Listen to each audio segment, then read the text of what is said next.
ಎಕರೆಗಟ್ಟಲಲ್ಲಿ ಭೂಮಿ ಖರೀದಿಸಲಾಗುತ್ತಿದೆ.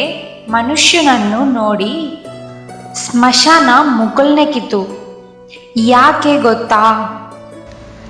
ನಿಮ್ಮನ್ನು ಖರೀದಿಸುವವನು ನಾನು ಎಂದು. ಕೇವಲ 6 ಅಡಿ ಕೆಲಸ ಮಾಡಲಾಗಿದೆ. ಸಾವಿರಾರು ಎಕರೆ ಸ್ವಾಧೀನಪಡಿಸಿಕೊಂಡು ನೀನು ಏನು ಸಾಧಿಸುತ್ತೀರಿ?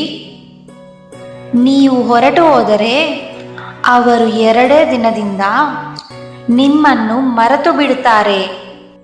ಹೇಗೆ ನಿಮ್ಮ ಹೋರಾಟ ನಿಮ್ಮ ಪೀಳಿಗೆಗಾಗಿ. ನೀವು ನಿಮ್ಮ ಅಜ್ಜೆಯರ ಬಗ್ಗೆ ಮಾತನಾಡುತ್ತಿದ್ದೀರಿ ಅಲ್ವಾ? ಅಲ್ಲ, ಮತ್ತೆ ಯಾರಿಗೆ ಇದು ಎಲ್ಲ? ಇದ್ದಷ್ಟು ದಿನಗಳು 4 ಜನರಿಗೆ ಸಹಾಯ ಪಡು.